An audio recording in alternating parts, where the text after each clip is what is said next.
Chez les moins de 80 kilos maintenant, d'ailleurs entre 78 kg et 80, c'est bizarre, le compte n'y est pas hein, pour deux catégories différentes. Enfin bon, ce sont des histoires fédérales, on s'interrogera un peu plus tard. 3 reprises de 3 minutes. Peut-être qu'on s'est mis d'accord. Peut-être. Entre Patrick Madis, il est à gauche, il est face à Mohamed Matfoud de Marseille. Bordeaux versus Marseille. Ah, ça nous rappelle de belles affiches, ça. Hein. Quand même. Ah, Bordeaux-Marseille. Ou Marseille-Bordeaux. Alors attention, le palmarès de Patrick Madis, hein, c'est quelque chose. Hein, 114 Respect. combats, 93 victoires. C'est un très beau technicien, hein, parce qu'il n'a que 12 KO sur 93 victoires. Donc un ratio très faible au niveau du punch. Mais par contre, on va se régaler car on n'est jamais déçu par sa prestation dans un ring. Oui, et puis surtout, Jean-Paul, Patrick Madis, ça fait partie de ses figures du pied-point, c'est-à-dire il est allé combattre partout, tout le monde. Enfin voilà, c'est un bourlingueur des rings. Et 5 fois champion d'Europe de savate. Oui, en même temps. En même temps. Mais c'est une bonne école, vous le savez. Vous adorez ça, vous adorez qu'on le rappelle. Voilà. Donc la savate, c'est une très bonne école. Voilà, sachez-le.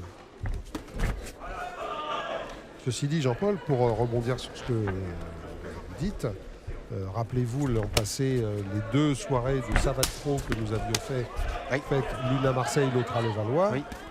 Franchement, c'était beau. C'était beau. Ah oui.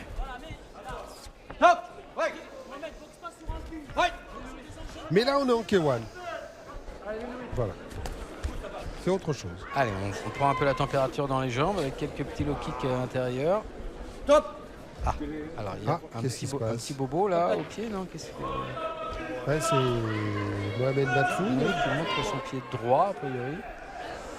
Médecin. Ah, le médecin est appelé. Alors ça, c'est jamais très bon signe. Non. Qu'est-ce que cela pourrait être? Attends. Un orteil. Un orteil qui serait foulé ou ça peut arriver hein, foulé, sur déboîté, ça peut arriver. Regardez sur un coude, on frappe. Ça c'est le truc le plus terrible. Quand, il n'a pas frappé le coude hein, pour autant. Il y a eu une frappe. Ah oui. Oh là là. Oh là là là. Bah, il est courageux de reprendre hein, parce que c'est pas évident. Hein.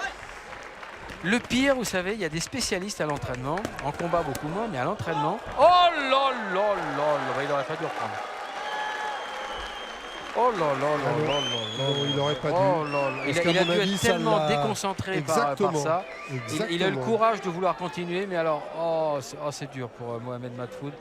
Alors franchement, là, il mérite toute notre sympathie parce qu'il a voulu reprendre malgré ce problème de pied qui était vraiment flagrant.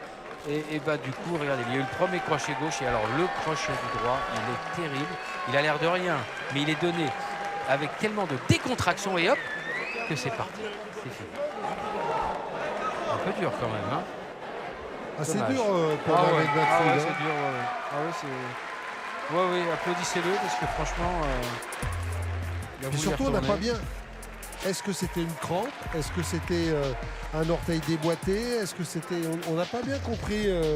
Moi, j'ai vu quand même une frappe qui était sur le coude hein, de Patrick Madis. Et je m'apprêtais à vous dire qu'il y a des spécialistes à l'entraînement de bloquer vos actions de jambes, notamment quand c'est pas avec le tibia mais avec le pied, en bloquer avec les coudes. Et quand vous fracassez les orteils sur les coudes, c'est vraiment pénible. Hein. Ce sont quand même des parties très fragiles du corps. Rouge, monsieur Patrick Madis. Il n'y a rien à dire. Là, le verdict est clair et net. Oui, il n'y a rien à dire, Jean-Paul, mais on peut supposer quand même que Mohamed Matfoud a été déconcentré quand même par ce problème d'orteil, malheureusement.